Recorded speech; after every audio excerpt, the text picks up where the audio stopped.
Assalamualaikum warahmatullahi wabarakatuh. Nama saya Isma Priani dari kelompok 4 ingin mempresentasikan sistem informasi akuntansi. Nama kelompoknya pertama ada Mega Fajar Anggraini, Nurrahma Jayanti, Ricky Julius, dan Abdul Rosid Irfandi. Next, di sini kami akan mempresentasikan tentang perusahaan jasa.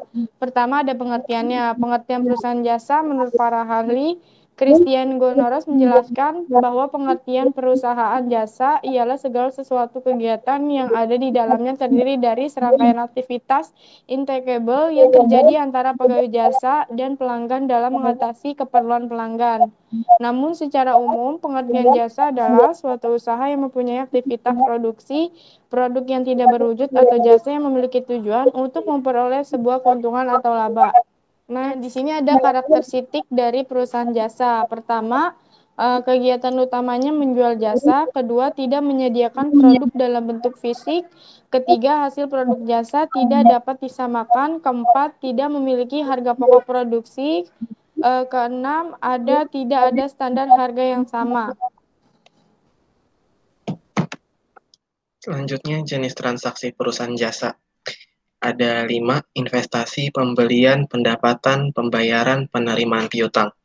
Tujuannya untuk mendapatkan laba atau keuntungan, atau juga sebagai suatu perusahaan yang menjual jasa yang diproduksinya, bertujuan untuk memenuhi kebutuhan para konsumen dan mendapatkan keuntungan.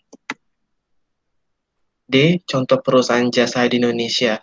Jasa keuangan ada bank konvensional atau syariah, pegadaian konvensional atau syariah, perusahaan asuransi konvensional atau syariah. Di bidang komunikasi ada perusahaan operator jaringan seluler. Di jasa tenaga kerja ada perusahaan outsourcing. Dari perusahaan jasa yang barusan kami uraikan, studi kasus yang akan kami bahas adalah perusahaan jasa yaitu tenaga kerja di bidang outsourcing yaitu PT Cakrawala Matra Indonesia.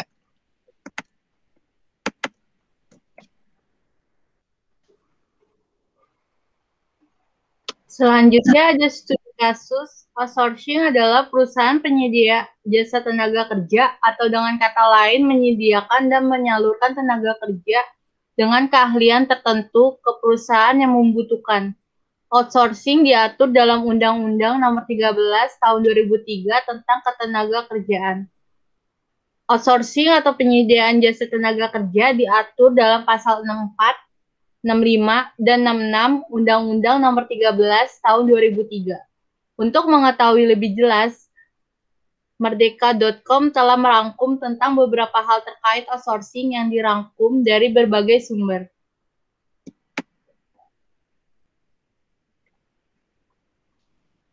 Contohnya seperti PT Cakrawala Matra Indonesia adalah perusahaan yang bergerak dalam bidang jasa outsourcing. Tentunya setiap perusahaan memiliki catatan dan laporan atas transaksi yang dilakukan, sehingga diperlukan sebuah sistem yang dapat merangkum dan menghitung seluruh pencatatan tersebut.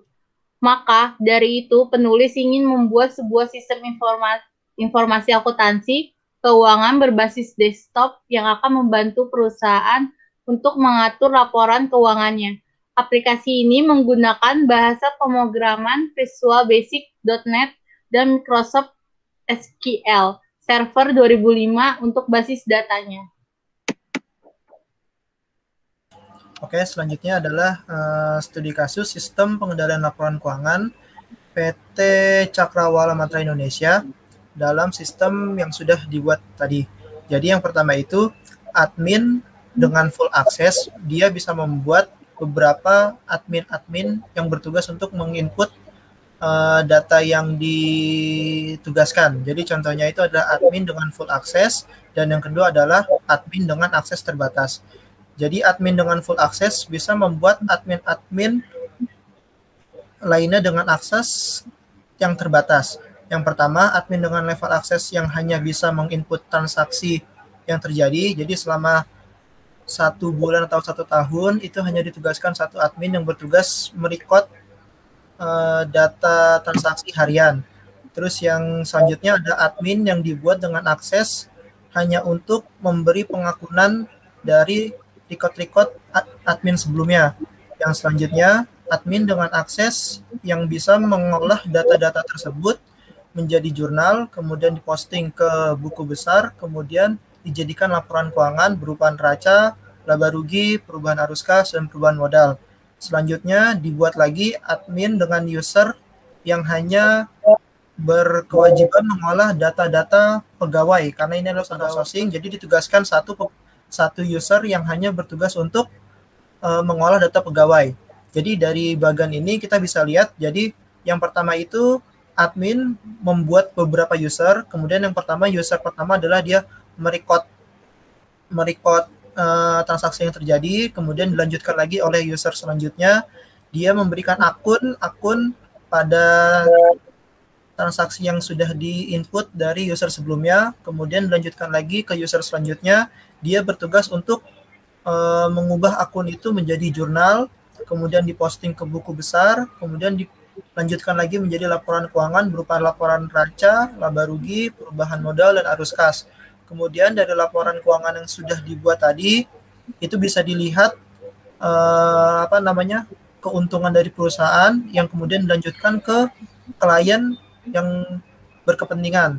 Lalu dilanjutkan lagi ke user yang berkepentingan dalam pengolahan data pegawai. Jadi dari laporan keuangan itu kita bisa lihat data pegawainya bagaimana, dan banyaknya pegawai juga bisa lihat di laporan tersebut.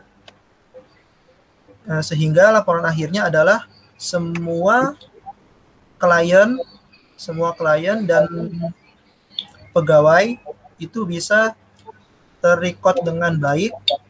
Artinya laporan keuangan bisa dibuat semaksimal mungkin. Jadi dari detailnya kita dibuat post per post. Jadi untuk kecurangan atau kekeliruan bisa diminimalisir. Kemudian data pegawai juga bisa terrecord dengan baik dari sistem ini. Cukup sekian. Selanjutnya, DVD dari PT Cakrawala Matra Indonesia. Diagram di atas menggambarkan proses apa saja yang terdapat dalam sistem yang berhubungan dengan entity yang sama pada diagram sebelumnya. Proses tersebut antara lain: 1. Pengolahan data user. Pada saat admin dan staf keuangan melakukan login pada sistem, maka data yang digunakan adalah data login. Data user digunakan admin untuk melakukan penambahan user, ubah status user, dan melihat user yang telah terdaftar. Yang kedua, pengolahan data akun. Proses ini sepenuhnya dilakukan oleh admin, seperti menambah akun dan mengubah akun yang ada dengan mengolah data akun. Yang ketiga, edit jurnal edit. Jurnal dilakukan oleh staf keuangan. Data berasal dari akun-akun yang telah dibuat oleh admin sebelumnya. Data yang diolah yaitu data jurnal, kemudian data yang diubah dapat dilihat oleh staf keuangan.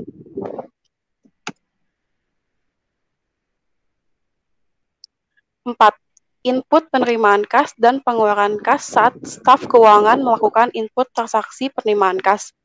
Maka data kas masuk akan dicatat dalam jurnal yang kemudian akan diposting ke dalam buku besar. Begitu juga saat melakukan input transaksi pengeluaran kas. Data akan dicatat kemudian akan diposting ke dalam buku besar. Yang kelima, pengolahan data pegawai dan data klien.